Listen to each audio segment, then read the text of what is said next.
Welcome home, brave heroes. I'm Ash, this is HeroQuest, and it's as I've said before, this isn't just my channel, this is your channel. A resource that I hope that you'll return to time and time again whenever you need motivation, inspiration, insight, or ideas about your next project.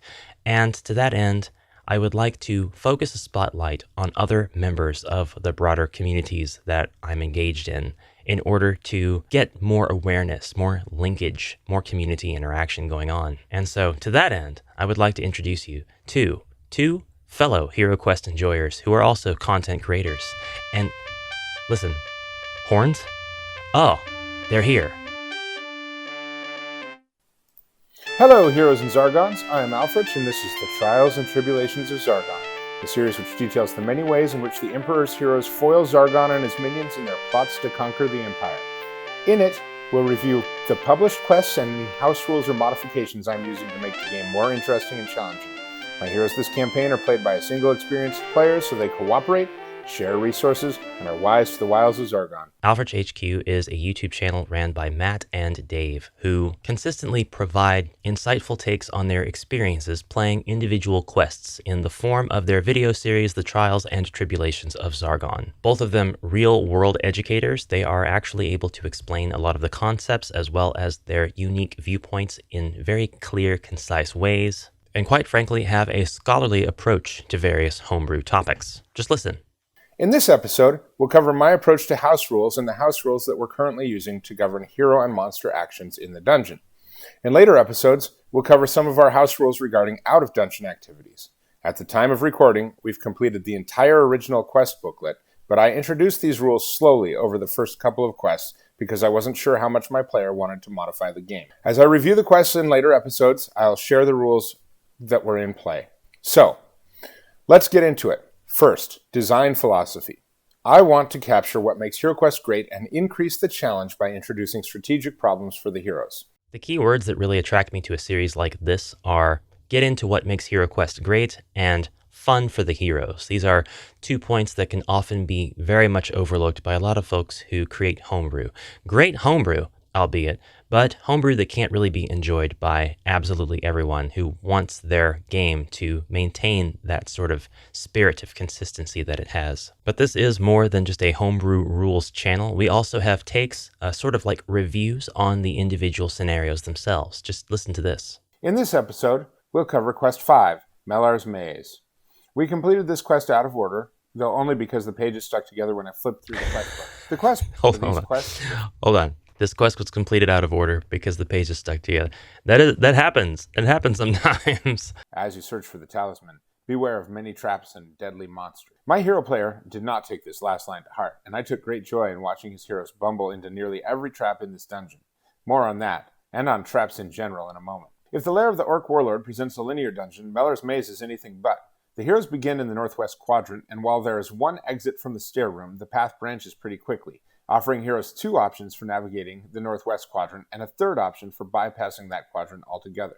Heroes can turn south and enter Melar's throne room, accessing the alchemist's bench room through the secret door, or turn north, where they see a mummy in the eastern wing of the north hallway. There's a lot of work that has to go into setting up these maps and then doing these various highlights for each of these points, and these points are made just like within seconds, so the content that's presented here is work for just a little bit of time.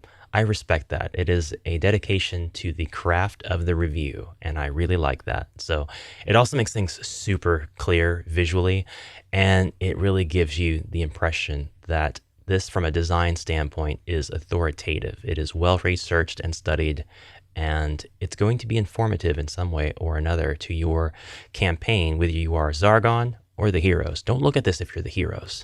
You're exposing yourself to secrets. Chasing that mummy will run the heroes straight into a falling rock trap. Failing to chase the mummy... And then we have great cuts to edits like that. That's great. That's good stuff. ...leaves the heroes with yet another monster to deal with later in the dungeon. Heading south sends the heroes through a room that contains only a pit trap into the alchemist's chamber. From there, the heroes again have 3 options. They can go left into the 2x6 room in the southwest corridor, right into a room with a gargoyle, or even further to the right into a trapped hallway. The first option, the 2x6 room, is the most direct path to Melar's library and the Talisman of Lore, which resides. So I wanted to say, having the quest presented to me like this and seeing it described in this manner makes me think how much of this was really intentional from the quest designer. Certainly, they placed down every room deliberately, but did they actually have this sort of in-depth thought process, this sort of dedication to a specific design convention? Did that go into the creation of these quests? It would be fascinating to know kind of the headspace of the original designers as they were putting the quests together, because to break it down like this and look at it in terms of there are all these different paths and really break down what it is that makes the different paths unique to the adventurers, that is something special. Doing things this way makes you aware that there's a depth there, that there always has been a depth there that we may not have noticed before, or we may have taken for granted. Out of the gate, my hero discovered the secret door into the laboratory, allowing him to bypass the traps in the northern corridor and the northwest quadrant. Wanting to be thorough, however, he checked the hallway to the north. We were by this time playing with my monster timer house rule. So he rushed the mummy to shut down the threat of attracting additional wandering monsters and triggered the falling rock trap. Okay, so again, loving the play-by-play with the edits of the photographs into the video. That's no small amount of time being put into making sure that these little details are well highlighted. But I love the falling rock. Second time you've got me with the falling rock gag, just in a different way. Awesome. Once that path had been blocked off, the heroes were haunted by a zombie every 4 turns as they turned south, promptly walking into the pit trap in the pit trap room. Hold on. You are under the pit, my dude.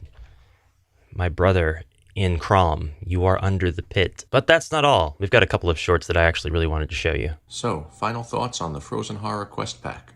The first 6 quests were pretty easy, and they provided a lot of items and equipment and gold, which then I had to spend in quests 7, 8, 9, and 10. 7 and 8 were medium difficulty, and the double quest at the end was very hard. I needed a full complement of 12 mercenaries, plus over a dozen consumable items for each hero. Otherwise, I would have died several times over before getting to the Frozen Horror Room. I previously mentioned a few glitches of the app, and I found a few more, such as monsters that moved through my heroes in a hallway, and an evil halberdier that attacked me through the wall of a room. But overall, the app ran smoothly, and I was happy with the control it gave me to manually input fixes for these things. Spoiler alert, we have moved on to the Mage of the Mirror in our real campaign, so when our videos and quest logs catch up to us, that's where we'll be. Awesome. This is the face of somebody who has braved the frozen horrors, has literally seen horrors. Maybe that's singular. The frozen horror only appears once in the whole campaign, which is kind of a shame. What are you supposed to do with that giant mini after you use it the one time? And that's pretty much it. As of the time of this video, we've got 57 subscribers on this channel. I would love to see a boost. I would love to see folks go and show these guys some support. They really do a cool job at breaking down not only the canonical classic HeroQuest, which they don't seem shy about playing with the app whenever the quests that they are playing are supported, but also homebrew rules and the like. And we've got a lot of kid-friendly stuff on here as well. The interviews with Terry are a wholesome look at how kids perceive HeroQuest when they are playing. Definitely stuff that I would recommend you check out, and that is it for me today. So I hope that you found this resource somewhat enlightening. If you've got a resource out there that you would love for me to highlight here on the channel and help spread awareness about, or two, I can't imagine that people don't already know about some of the things out there, but if you think that anybody out there would benefit from a little call out, a little signal boost, whatever little bit I can provide, do let me know, and I will go research the heck out of that thing and present it to people as best as I can. As always, comment anything you like down below, and I will see you in the next episode. Until then, Zargons and heroes alike, have a fantastic rest of your day, and bye for now.